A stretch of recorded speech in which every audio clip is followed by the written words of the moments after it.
Bonjour, bienvenue dans ce cours des viroses respiratoires émergentes, un cours qui n'existait pas dans le programme des étudiants en médecine générale il y a quelques années, mais qui a été introduit à juste titre devant l'émergence de l'augmentation d'émergence des viroses respiratoires et principalement à cause de la pandémie du Covid-19 qui a vraiment changé notre vie à tous, pas uniquement les médecins, mais toute l'humanité a eu un changement de vie quand même assez important suite à cette virose. Et donc, c'est un cours vraiment d'un intérêt très important. Bon, le cours, on va surtout avoir beaucoup de généralités. On va parler des viroses respiratoires classiques. Et là, on pourra parler des viroses émergentes. Un petit mot sur les viroses opportunistes. Pour la grippe, il y aura un cours dédié seul pour la grippe. Après, on va parler du Covid-19 ou de la Covid-19. Et enfin, de la lutte et de la prévention. Et un petit peu du traitement, mais quand même, pour les virus, c'est surtout un traitement préventif plus qu'autre chose et un traitement symptomatique.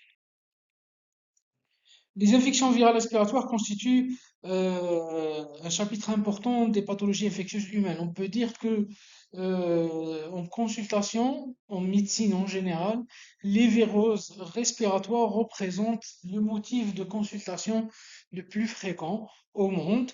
Bien sûr, ça va varier. Il peut y avoir un simple rhume, une simple grippe, et ça peut donner des atteintes plus graves, des bronchiolites chez le nourrisson et ce qu'on appelle des grippes compliquées ou des grippes graves, voire des pneumonies infectieuses, surtout chez l'immunodéprimé. On a des virus respiratoires classiques qui ont un tropisme, c'est-à-dire ils attaquent presque exclusivement les cellules ciliées du mucus respiratoires. Bien sûr, l'influenza A et B qui sont les virus de la grippe. On a les virus para-influenza qui s'y rapprochent beaucoup des virus influenza. Le virus respiratoire syncytial qui touche principalement les nourrissons et les enfants, mais on peut avoir des infections chez l'adulte. Les adénovirus qui ont un tropisme un petit peu du tractus respiratoire bas, c'est-à-dire la trachée et les bronches. Le rhinovirus, ça a un tropisme plutôt pour le tractus respiratoire haut, c'est-à-dire le rhinopharynx principalement, et le coronavirus, qui est une entité à part. Il y a quelques années, il n'y avait pas d'infection à coronavirus active, permanente. C'était très très rare d'avoir des coronavirus. Mais suite à la pandémie du Covid-19, qui est un coronavirus, c'est devenu une infection virale récurrente. On a eu d'autres pandémies par Covid, par coronavirus, mais le virus a été éradiqué à deux reprises, en 2003 et en 2013, on va voir ça. Mais en 2019, le virus n'a pas été éradiqué et c'est devenu un composant de notre vie quotidienne. On a des tropismes pour de nombreux types de cellulaires, donc les cellules ciliées des mucus respiratoires, notamment les entérovirus, qui vont toucher en même temps les mucus respiratoires, mais peuvent toucher le tractus digestif et autres. Ce tableau essaye de reprendre les différents virus et leur syndrome respiratoire. Il essaye de classer les syndromes respiratoires en type de syndrome. Donc c'est un tableau très important, mais quand même, je vais jeter un coup d'œil avec vous. Donc on a le rhume qui est une sorte de grippe légère qui se focalise surtout sur le tractus respiratoire haut. C'est principalement une symptomatologie due au rhinovirus. Euh, on peut avoir des rhumes qui sont dus au virus de la grippe lorsqu'on a vraiment une immunité de bonne qualité ou lorsque la contamination, l'inoculation se fait par une charge virale qui n'est pas importante. C'est-à-dire qu'on passe un petit peu de temps avec un malade porteur de l'influenza, mais si on passe beaucoup de temps avec lui dans un espace clos, on va avoir une charge virale plus importante. Il y a un risque que ça va installer vraiment une véritable grippe. Par contre, si on est aussi immunodéprimé, une petite charge virale peut être à l'origine d'une grippe sérieuse ou d'une grippe grave. Après, on a les angines, les rhinopharyngites, qui sont principalement dues aux adénovirus. Le virus respiratoire syncytial aussi donne des atteintes assez sérieuses rhinopharyngées. On a parfois des petites épidémies locales. On va voir un pic de consultation chez les enfants de rhinopharyngite. On peut avoir des laryngites, des trachéites, des bronchites aiguës qui touchent principalement les enfants et bronchiolites aussi chez les bronchiolites, c'est vraiment chez les enfants en bas âge, de moins de 1 an, puisqu'il n'y a pas de bronchiolite après 1 an et demi d'âge. Et on peut avoir vraiment une pneumonie parenchymateuse euh, par le virus respiratoire syncytial, principalement chez les enfants, mais aussi par le virus influenzae et parfois des autres virus. Euh, Pourquoi on dit virose respiratoire émergente? Émergente, ça veut dire qu'elle n'existait pas. C'est qu'il y a un moment, il y a une émergence d'un nouveau virus, une création, une apparition d'un nouveau virus, d'une nouvelle, et généralement ça va donner une épidémie, voire une pandémie. Pandémie, ça veut dire que toute la planète est touchée. Une épidémie, c'est généralement local ou loco-régional. Et pourquoi ça va donner une pandémie ou une épidémie? Parce que les êtres humains n'ont pas d'immunité contre cette virus. Après, une fois qu'on fait cette infection, on devient immunorésistant et donc ça va pas vraiment donner de pandémie importante. Il y aura des petits foyers, une famille malade, deux familles, une école, mais pas plus. Mais quand le virus il est nouveau, ça va donner vraiment des épidémies, voire des pandémies. Donc, si vous voyez ce schéma qui essaye de regrouper principales viroses respiratoires émergentes, il y a la fameuse grippe espagnole en 1918, c'était en pleine guerre mondiale, Première Guerre mondiale, et on estime qu'elle a éradiqué plus de 20 à 25% de la population européenne. Donc ça a été une véritable euh, hécatombe, il y a eu beaucoup de décès, parce que c'était un virus influenzé, c'était un virus de grippe, mais il n'y avait pas d'immunité acquise chez la population à cette nouvelle mutation ce nouveau sous-groupe de virus influenzé et ça a donné beaucoup de décès. Après, on a à peu près une vingtaine d'années, une trentaine d'années, pardon, plus tard, la grippe asiatique.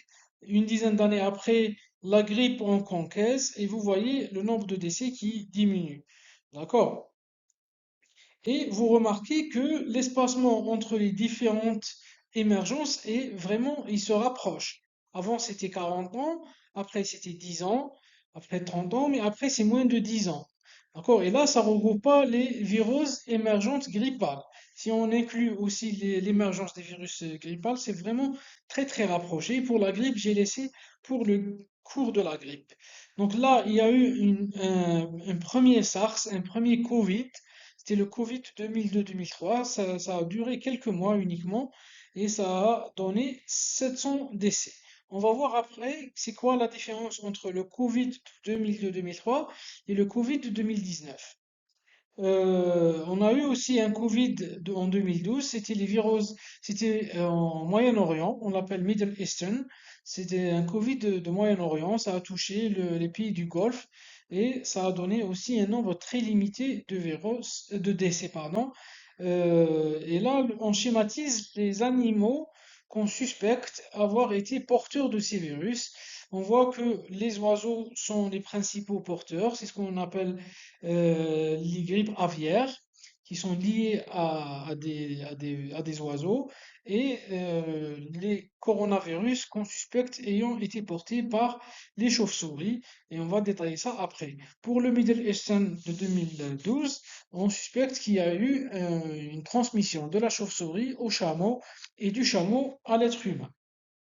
Et donc la question, pourquoi ces émergences sont de plus en plus rapprochées? C'est vraiment une question très importante et c'est quasiment le motif de ce cours. Pourquoi on est obligé de vous enseigner? Parce que il va y avoir des émergences de plus en plus rapprochées et de plus en plus graves. Donc, en hypothèse, il y a plusieurs hypothèses. Il y a d'abord l'augmentation considérable des voyages et de la connectivité.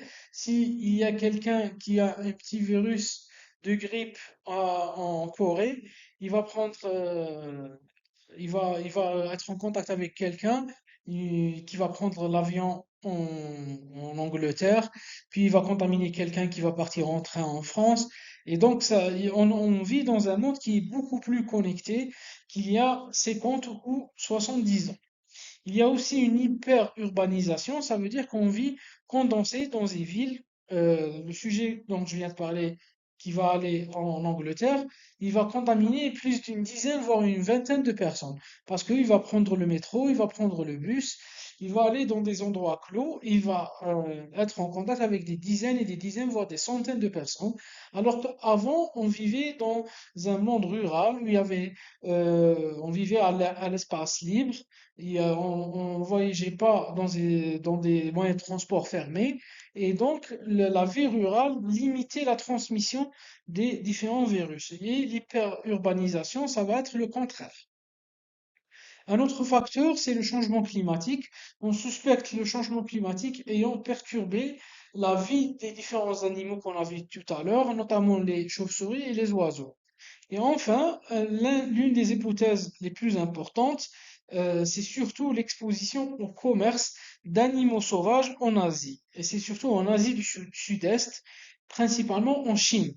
En Chine et en Hong Kong, il y a vraiment une exposition à des animaux sauvages porteurs de virus depuis des centaines d'années. Ils vivent à l'isolement, un animal sauvage il va pas croiser d'êtres humains pendant des milliers d'années. Mais depuis une cinquantaine d'années, il y a une mode, une nouvelle mode, c'est de commercialiser les animaux sauvages et de les mettre dans ce qu'on appelle des marchés humides. Marchés humides, c'est parce que c'est sale, c'est humide, il y a des déjections partout, c'est des animaux vivants qui vont se déjecter les uns sur les autres. Et vous allez marcher dans ces marchés, c'est vraiment sale et ça pue. Les odeurs sont très importantes. Et généralement, on va tuer et sacrifier ces animaux sur place. Et donc, ça va favoriser la transmission des virus d'un animal à un autre qui ne se croisent normalement jamais. Donc, quelles sont les différentes caractéristiques d'un virus? On peut avoir l'émergence de plusieurs virus, mais c'est pas chaque nouveau virus qui va donner une épidémie ou une pandémie. D'accord? Donc il faut qu'il y ait le bon équilibre. Quels sont les paramètres? D'abord, il y a la période de latence, latency period. Ça veut dire combien de temps le sujet va rester porteur sain. Combien de temps il va rester avant de tomber malade. Et là, on va avoir l'exemple du Covid 2002. Il y avait un temps de latence vraiment très très court. Si on était exposé, c'était au bout de quelques heures qu'on va faire notre fièvre et notre symptomatologie. Et c'était aussi un virus très très virulent. Donc ça donnait des infections, des symptomatologies cliniques très importantes, avec une fièvre très élevée. Et donc, en 2003, on a pu limiter la progression de ce virus à deux pays uniquement, la Chine et la Corée du Sud.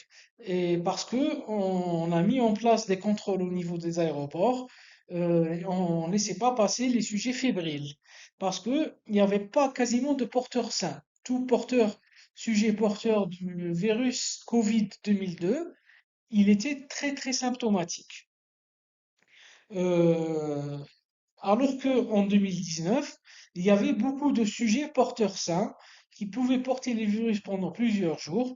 Donc, on a mis les mêmes mécanismes de contrôle au niveau des aéroports et on ne laissait pas passer les sujets fébriles. On a fait ça au niveau des aéroports et même au niveau des partout, des commerces, des écoles, des universités.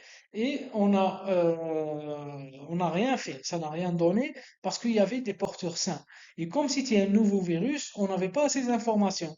Le Covid 2019 était vraiment très différent par rapport au Covid 2002.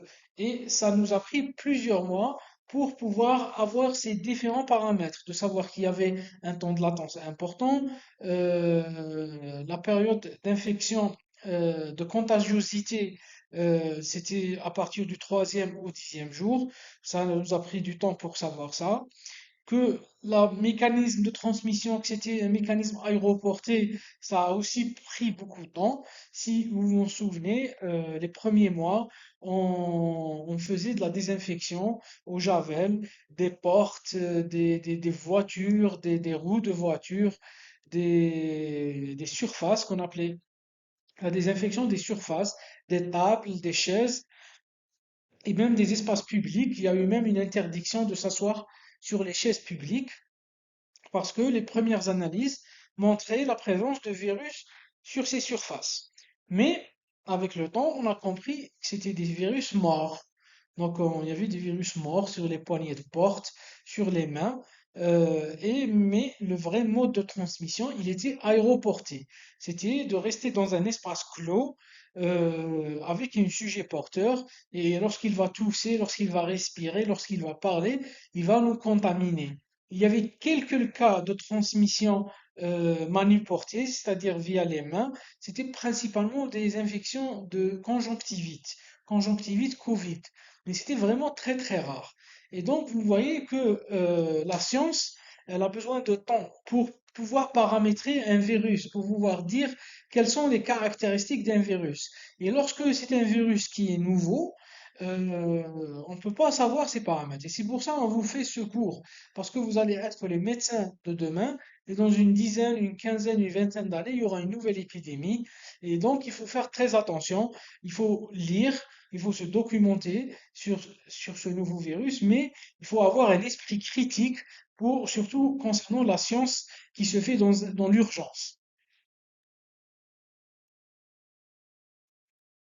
Une autre notion importante concernant les virus, c'est ce qu'on appelle le ratio de transmission, le ratio zéro, ou ce qu'on appelle le R0. Ça veut dire, ce virus, est-ce qu'il va contaminer beaucoup de gens ou il va contaminer juste une ou deux personnes? Par exemple, un sujet porteur de VIH, il va contaminer dans sa vie une ou deux personnes seulement.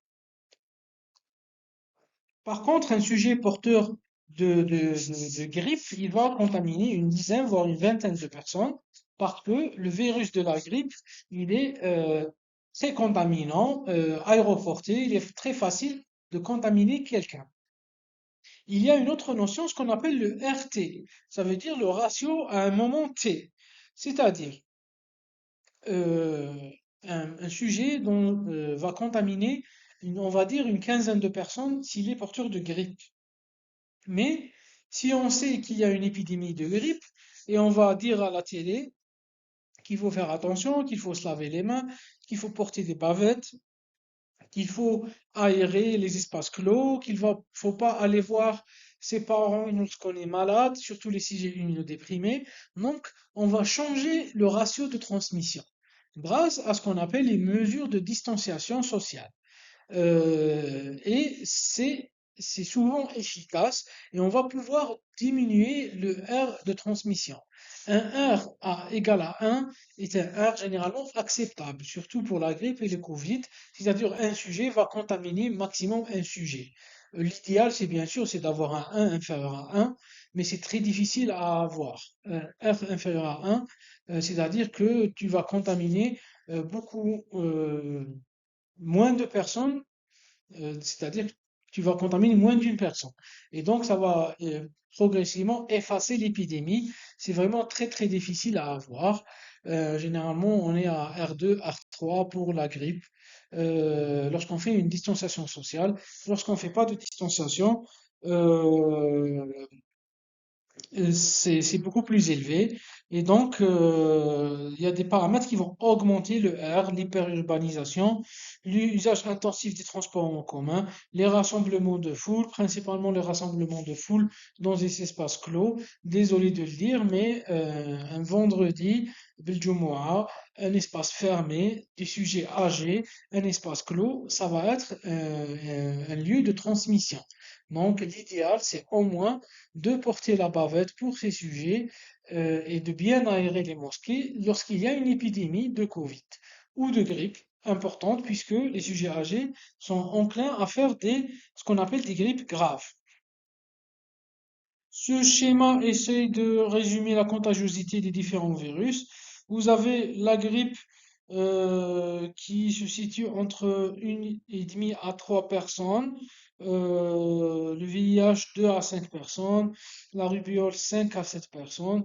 Un sujet porteur de rougeole va contaminer une douzaine ou voire une vingtaine de personnes. Le virus de l'Ebola, il est il se fait contaminer par l'eau sale ou par les mains sales, et donc c'est généralement inférieur à 2. Et donc le Covid en 2019, il s'est situé aux environs du virus de la grippe. Mais contrairement à la grippe, le Covid était un virus plus sévère. Le virus de la grippe, il va nous donner un nombre de sujets mortels inférieur à 0,1%. Alors que le Covid, c'était la première épidémie de Covid, c'était le alpha, on était à 3% de mortalité. Après, avec le delta, c'était presque la même chose, mais avec l'Omicron, on est vraiment à beaucoup moins que ça. On est à moins de 1%.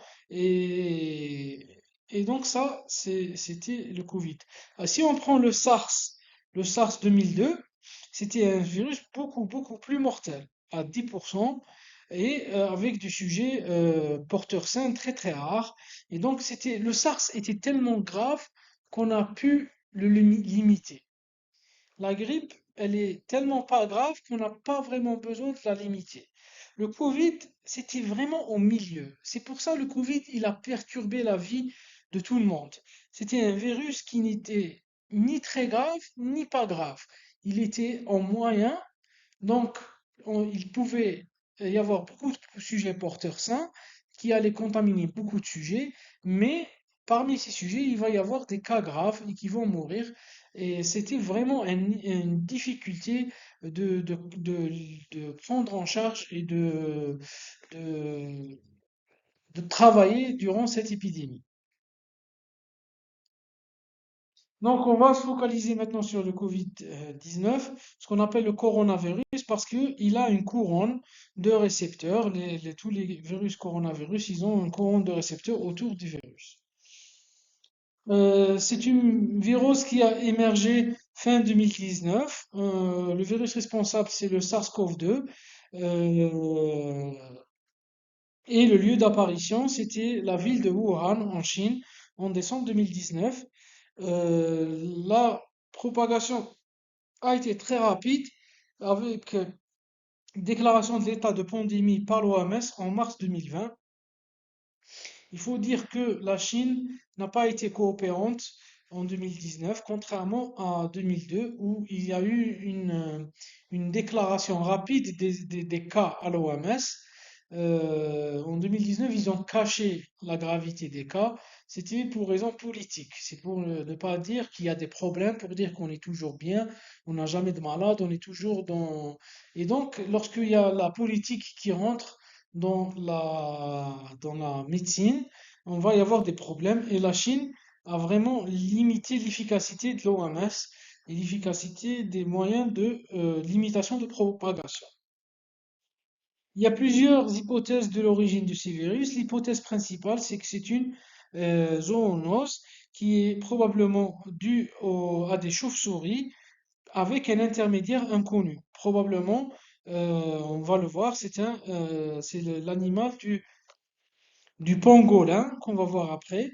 C'est un animal sauvage qui malheureusement qui est mangé dans certains endroits. Généralement, c'est des riches. Faut pas croire que les Chinois de faibles moyens, les pauvres Chinois vont manger des chats et des chiens et des pangolins et des ours et des tigres. Non, les Chinois pauvres vont manger des poules et du maïs et du riz. C'est les riches qui mangent des animaux sauvages et ils les mangent pour, par croyance, comme quoi c'est de la médecine, comme quoi ça augmente la qualité de l'immunité et tout. Et c'est des croyances et c'est aussi pour, c'est des produits de luxe, c'est pour se montrer. Et donc la vente de ces produits est limitée à des marchés, marchés d'animaux vivants, ce qu'on appelle les marchés humides. Et le marché de Wuhan est un des principaux marchés humides dans le monde. Et on suspecte que l'origine de ce virus s'est fait au niveau de ce marché.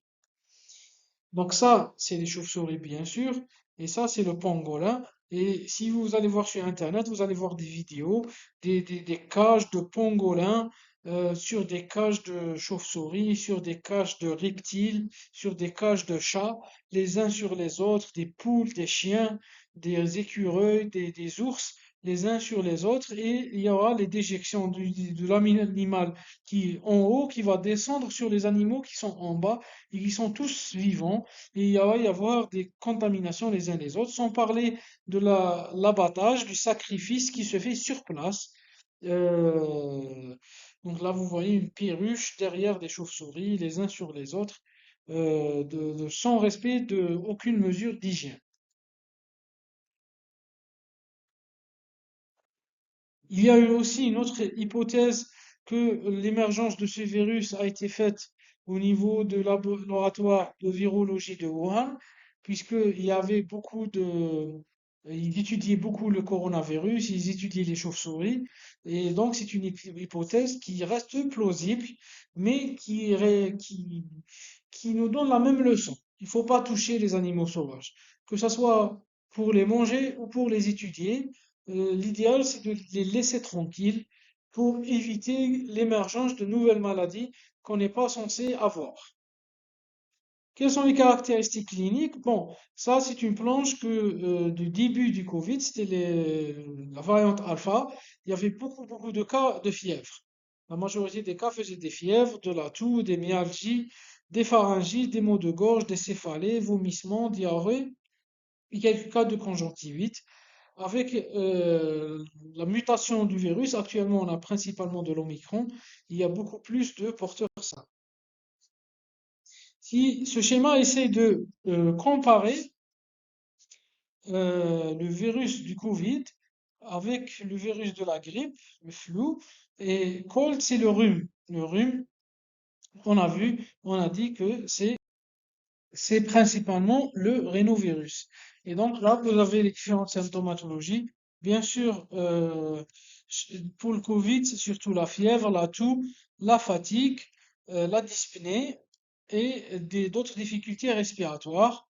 La grippe, c'est aussi les trois premières, mais avec beaucoup moins de dyspnée. Là, c'est les symptômes fréquents, peu fréquents et rares.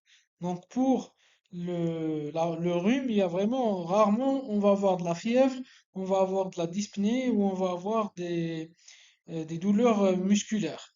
Alors que pour le Covid, ces symptômes sévères sont assez fréquents.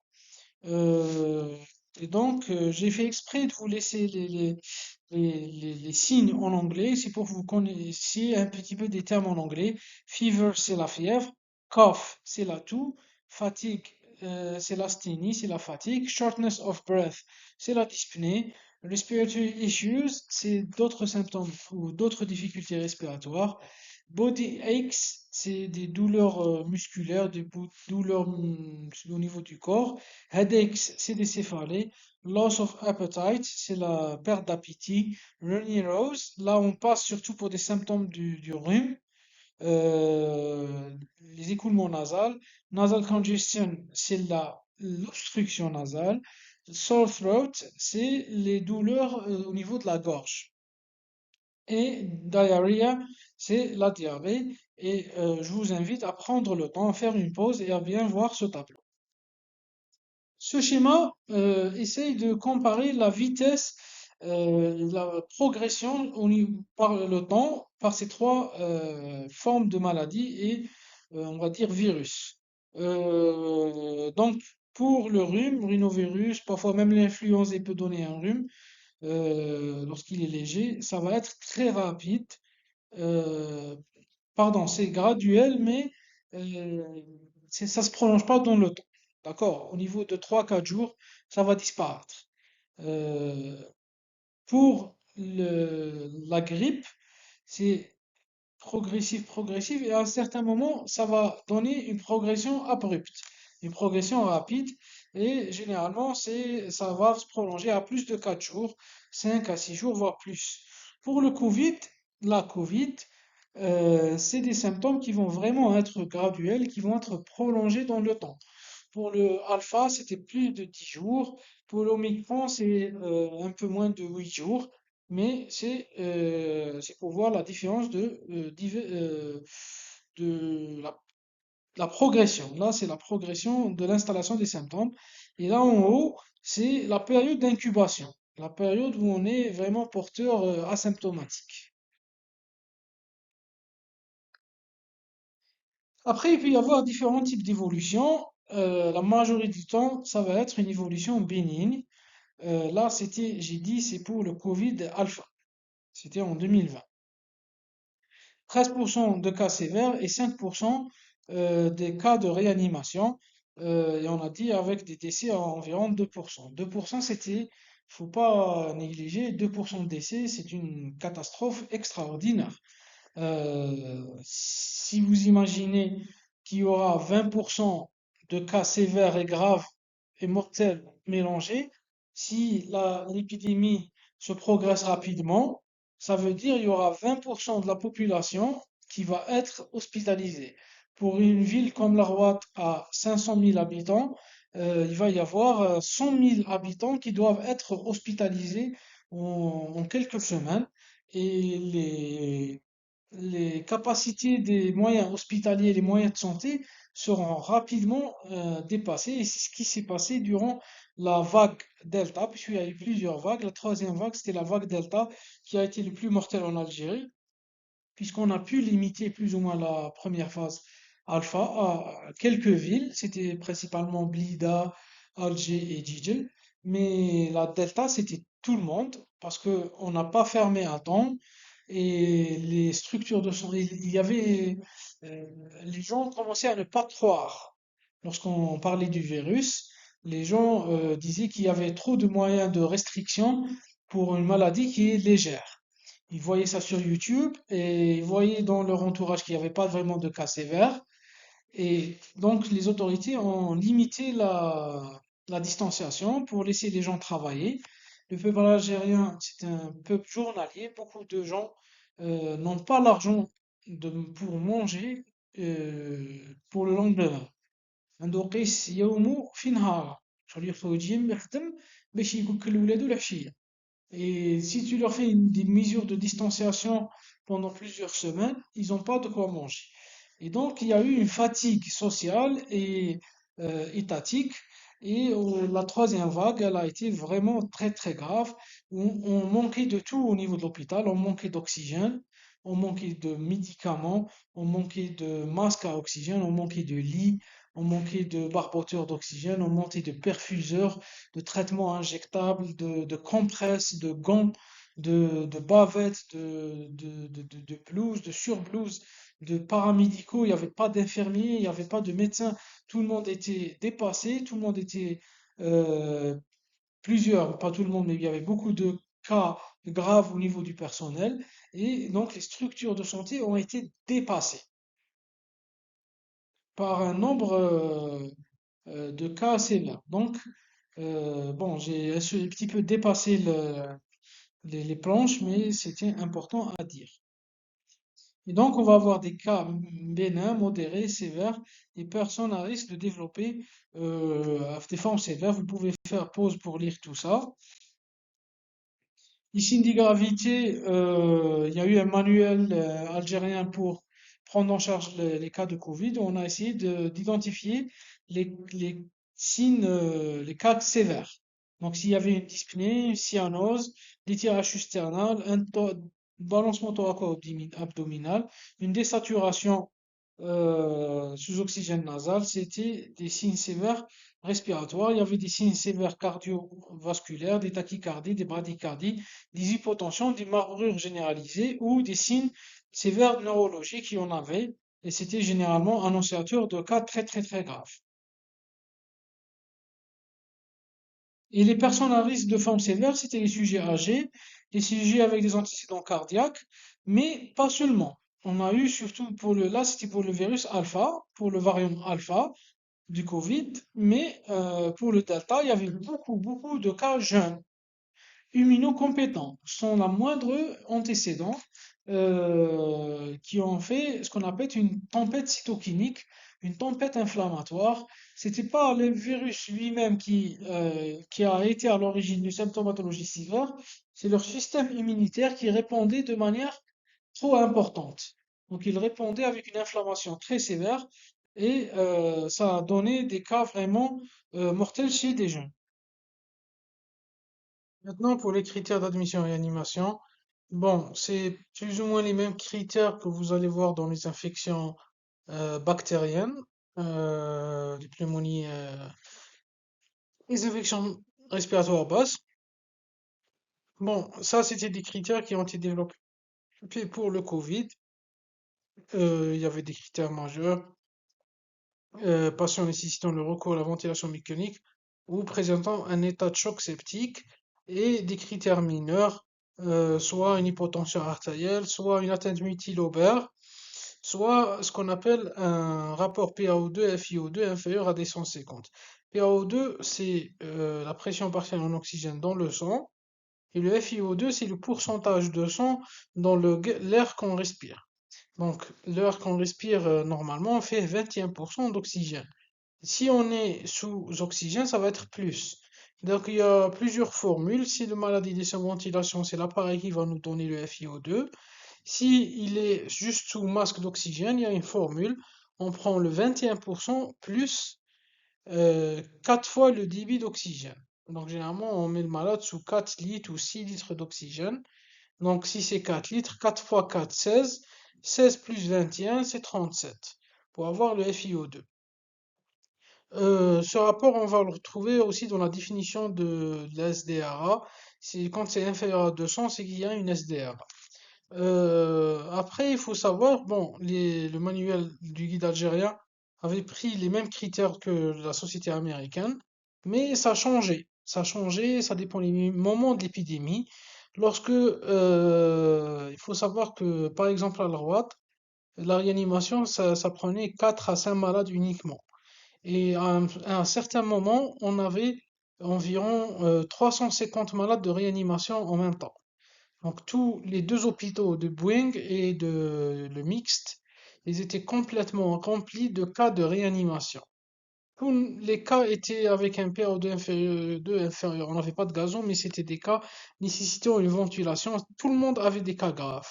Et donc, comme vous pouvez le voir, les critères ne peuvent pas être appliqués.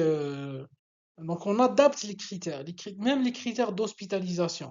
Au début, on hospitalisait tous les malades qui avaient une pneumonie Covid. Mais quand il y avait un pic, on prenait que les malades oxygénodépendants, qui avaient une désaturation inférieur à 95, on hospitalisait. Après, c'était des cas tellement graves qu'on hospitalisait que les cas qui désaturaient inférieur à 85% ou quelque chose comme ça. Et on prenait l'âge, on s'adaptait selon les moyens. On n'avait pas de gazo, donc on travaillait avec le saturo. Et donc, c'est ça le cours.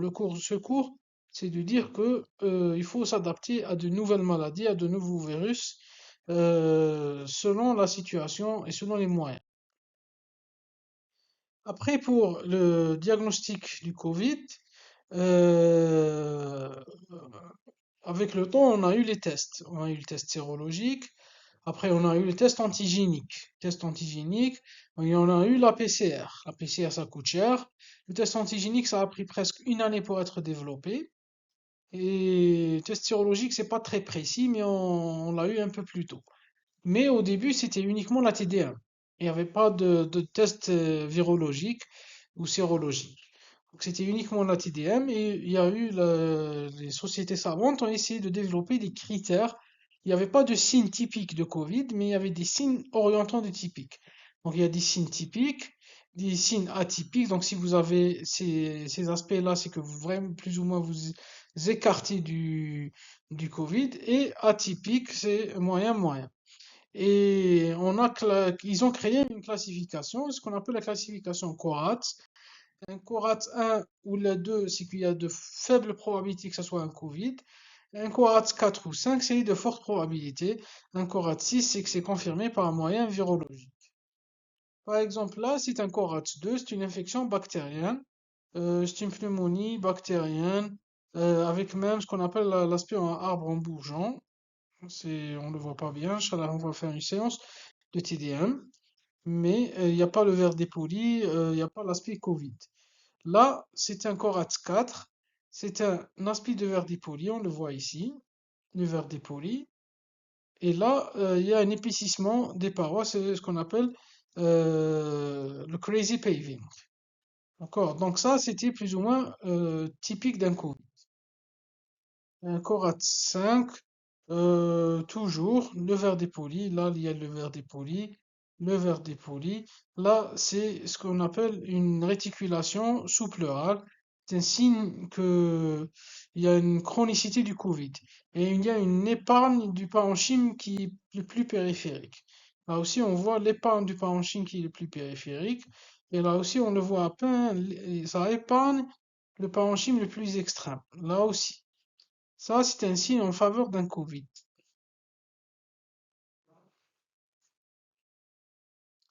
Après, pour le traitement, il y avait des mesures générales, bien sûr, puisqu'on se retrouvait généralement devant des malades très très graves, des traitements symptomatiques, mais par contre, le traitement étiologique, on n'en avait pas vraiment.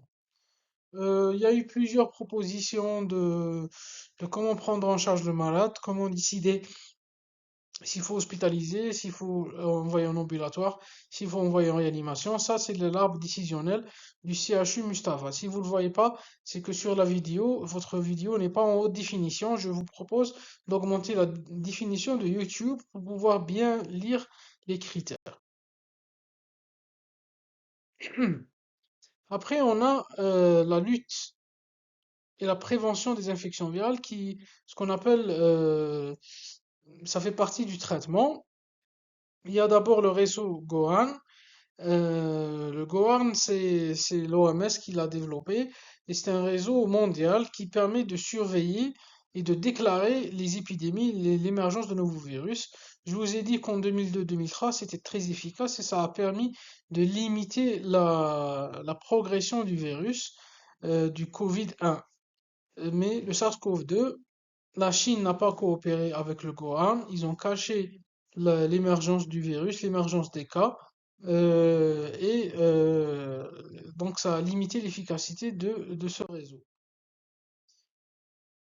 Ce schéma, c'est aussi important, ça schématise l'intérêt de la distanciation sociale et de diminution de la progression de la maladie. Puisque si le virus va toucher 100 000 personnes, on a dit à la Watt, il y a 300 000 personnes, ou là 400 000, on va avoir 100 000 de cas graves. Si j'ai 100 000 sur 2 ans, c'est moins grave que d'avoir 100 000 sur 3 mois. S'il y a tout le monde qui tombe malade en même temps, ça va dépasser les limites des services de santé et là, ça va donner une catastrophe pour tout le monde. Donc, ce qu'on essaie de faire en prévention, c'est d'aplatir la courbe de progression. En aplatissant la courbe, on dépasse pas les limites des soins de santé. D'accord? Et ça, le peuple ne l'a pas compris durant les premières vagues de Covid. Après le Delta, tout le monde a compris. Une fois qu'ils ont vu sur Facebook des gens se bagarrer sur des bouteilles d'oxygène, une fois qu'ils ont eu des cousins, des frères qui se bagarraient pour avoir un extracteur d'oxygène, il n'y avait plus de doute et ils ont compris que la distanciation, c'est parce que les moyens On ne peut pas avoir de l'oxygène pour 100 000 malades dans une ville. C'est pas possible.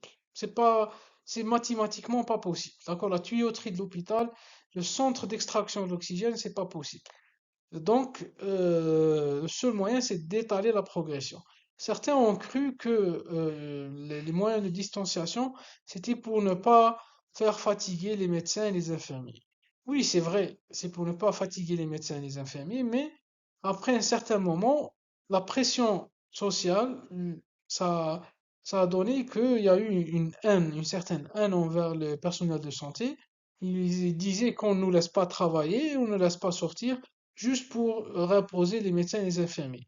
Mais ils ne comprenaient pas que c'était pas uniquement les médecins et les infirmiers, c'était aussi les lits d'hôpitaux qui allaient être dépassés, c'était les sources d'oxygène qui allaient être dépassées, c'était les moyens, les traitements, les injections, les sérums, il y avait un manque de sérums.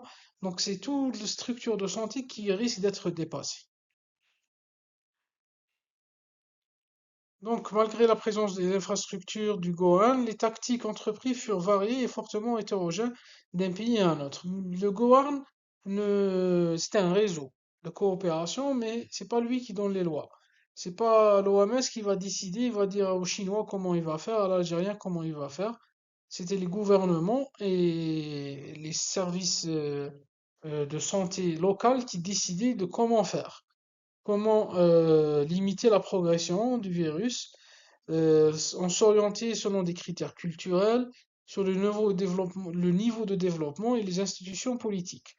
Les Chinois, ils ont refusé de déclarer, mais une fois qu'ils ont déclaré, ils étaient les plus stricts. C'était le dernier pays à avoir relâché le confinement.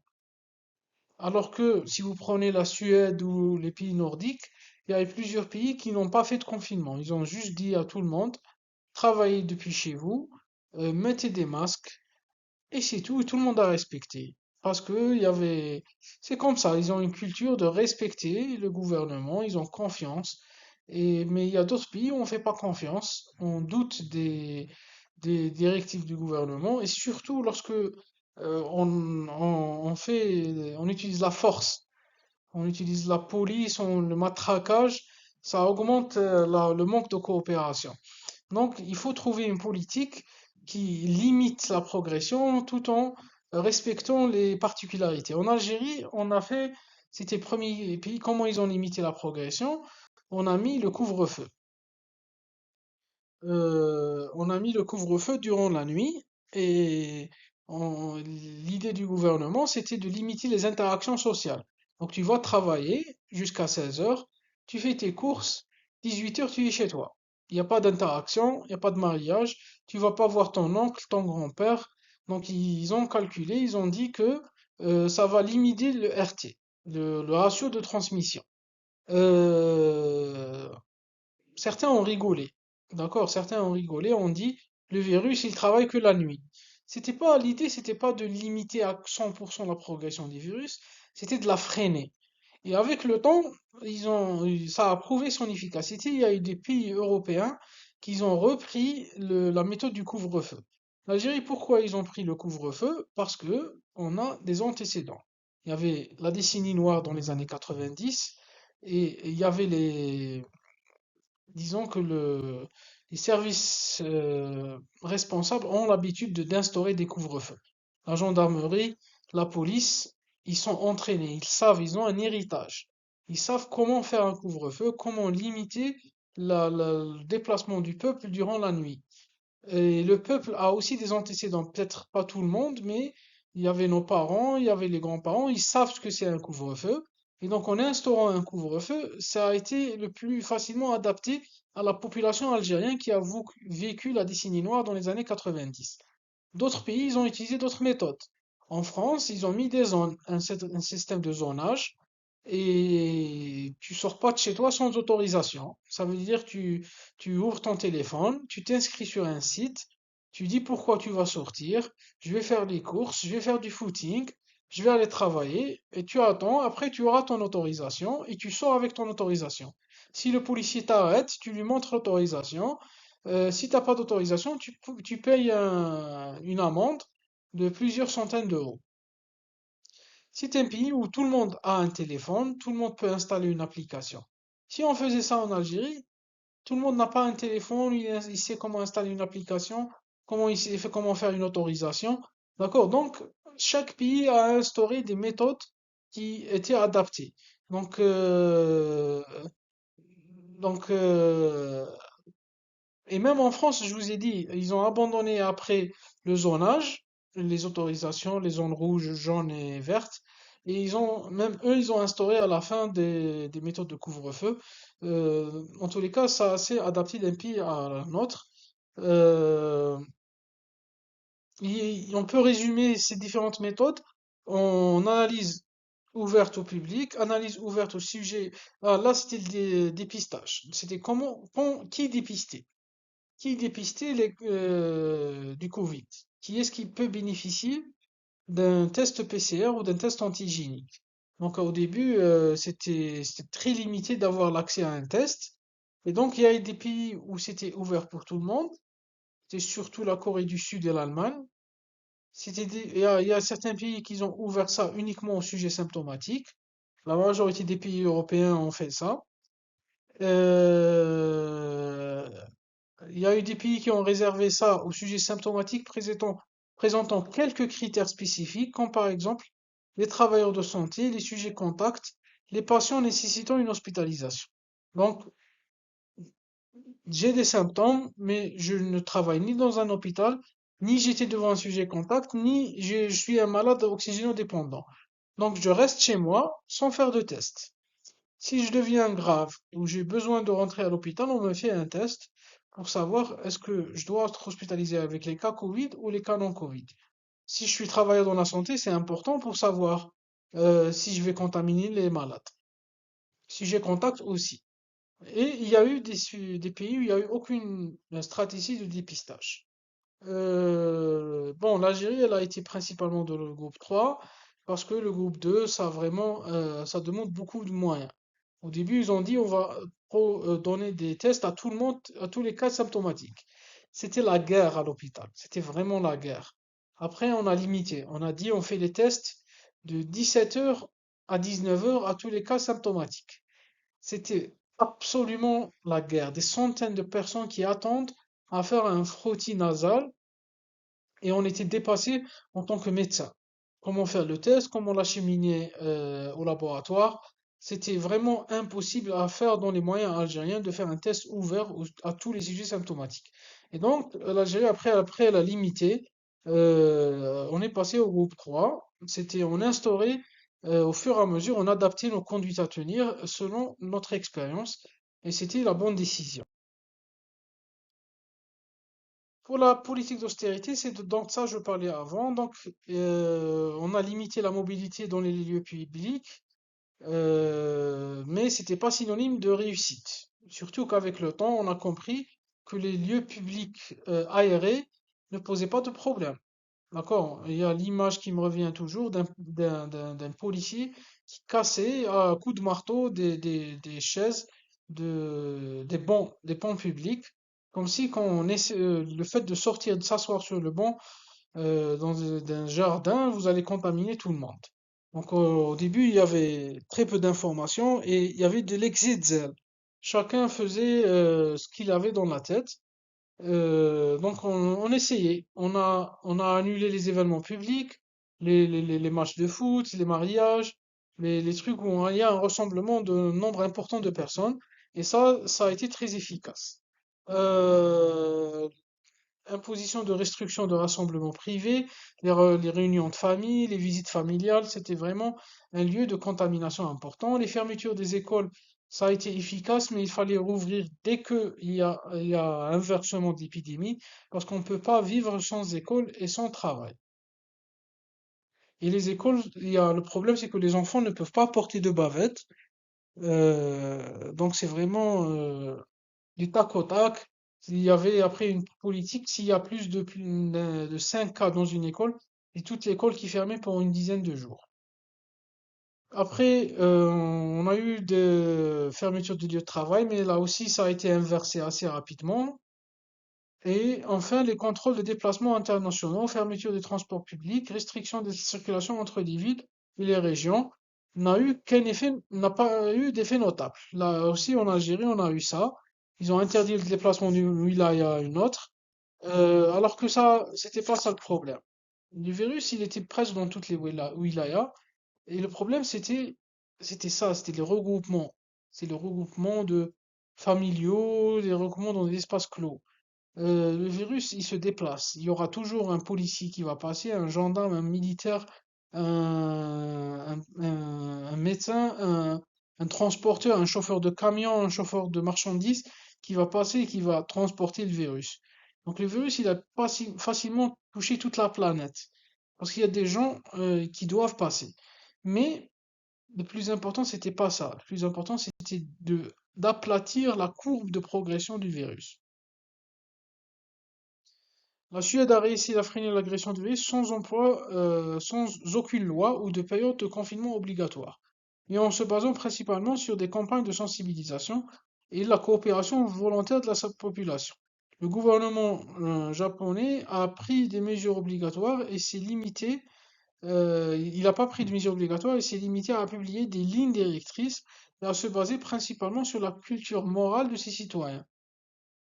La Chine, c'est le contraire. Elle n'a pas hésité à utiliser des méthodes très strictes pour contenir le virus dans la province de Wuhan, mais c'était trop tard. Ils ont fait ça en retard.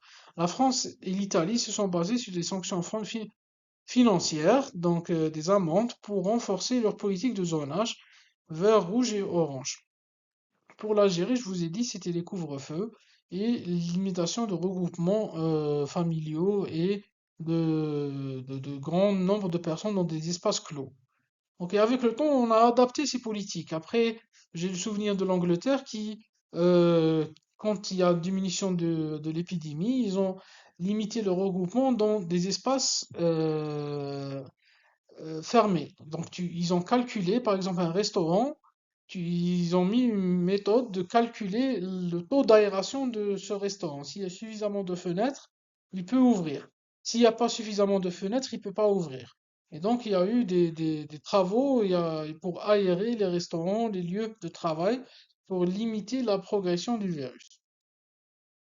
Et donc, toujours pour la progression, toutes ces politiques, ils ont changé avec les mois. Ils ont changé avec les mois. Je prends l'exemple des masques faciaux, le regroupement facial, les masques. En avril 2020, très peu de pays exigeaient le port du masque. Très peu de pays, vraiment, c'était vraiment limité. Quasiment l'Égypte, la Chine, la Mongolie, et presque c'est tout. En Algérie, je m'en souviens, il y avait le DGSS du ministère qui disait que ça servait à rien. En plein télé. Bon, l'idée c'était pour que tout le monde laisse les masques au personnel de santé, mais quand même, en France, juste après, ils commençaient à utiliser des masques en tissu. Encore des masques fabriqués à la maison, c'est mieux que de laisser et de dire aux gens ça sert à rien. Et au bout de même pas 4 5 mois, c'est devenu exigé dans tous les espaces publics. Donc ça a progressé en même pas de avril à novembre. Bon, je n'ai pas mis les planches du traitement, peut-être je vais les mettre plus tard, mais pour le traitement, c'était principalement traitement symptomatique. Il y avait traitement anticoagulant si le sujet ne bougeait pas. Il y avait les corticoïdes si le sujet désaturé, mais il y avait toute une discussion sur l'indication des corticoïdes. Puis il y avait beaucoup de cas de diabète cortico-induit. Beaucoup d'effets secondaires liés aux corticoïdes. Les antibiotiques, c'était pas systématique, mais on donnait dès qu'il commençait à avoir des signes de gravité. Il y avait surprescription des macrolides, notamment l'azithromycine, parce que c'est un antibiotique qui a un effet anti-inflammatoire. Et comme au début on nous disait qu'on ne pouvait pas utiliser les corticoïdes, certains ont remarqué que les macrolides pouvaient être utilisés. En réalité, c'est une utilisation qui a été détournée de la BPCO. C'est une utilisation qui a été détournée de la BPCO. On utilise les macrolides comme traitement anti-inflammatoire. Donc c'était pour ça qu'on utilisait les macrolides. Après, il y a eu des traitements on a cru qu'ils allaient travailler, notamment les quinines, euh, la fameuse chloroquine. Avec le temps, on a compris que c'était des erreurs d'analyse statistique, des études qui ont été faites de façon assez rapide, notamment à Marseille en France, et on a cru que c'était un traitement miracle. Et l'Algérie avait même introduit la chloroquine dans ses recommandations et elle a tardé à les retirer. Bien sûr, c'était pas un traitement très néfaste, mais on a prescrit pour tout le monde. C'était un traitement immunomodulateur qui n'avait, avec le temps, on a compris qu'il n'avait aucune efficacité pour le Covid. Donc ça reste ça reste une tache noire dans cette histoire. D'accord? Il y a eu beaucoup de scientifiques qui ont eu des problèmes parce que eux, ils se sont tseprou l'ahdath. Ils ont tranché des conclusions sur des données scientifiques limitées. Donc, en conclusion, les virus respiratoires sont une menace importante pour la santé publique. En comprenant les causes, les symptômes et la propagation de ces infections, nous pouvons prendre des mesures pour nous protéger et protéger les autres. Donc, en tant que médecin spécialiste et même généraliste, vous aurez tous à traiter, à diagnostiquer à un moment donné. Vous aurez à faire face à une virose émergente. Et vous avez vu qu'une fois que c'est une nouvelle maladie, il y aura beaucoup d'erreurs. Il y aura des erreurs sur les moyens de protection, il y aura des erreurs sur les moyens de dépistage, il y aura des erreurs sur les moyens de traitement. Et la science, elle travaille Ferragra. Ça prend du temps. La science prend du temps. Si on exige à la science de s'empresser, elle fait des erreurs. Un autre petit scandale, c'était les vaccins. Les vaccins anti-Covid ARN. C'était la première fois qu'on a donné l'autorisation de faire des vaccins ARN. On a accéléré l'autorisation de mise au marché des vaccins. Et avec le temps, on a compris qu'il y avait des effets secondaires qui n'étaient pas déclarés, notamment les embolies pulmonaires. Et donc, c'est pour vous montrer que dans ce problème, vous devez avoir un esprit critique. Lorsqu'il y a une urgence, il faut être critique envers les recommandations rédigées dans l'urgence. Et je suis prêt à recevoir vos questions tout à l'heure et je vous remercie.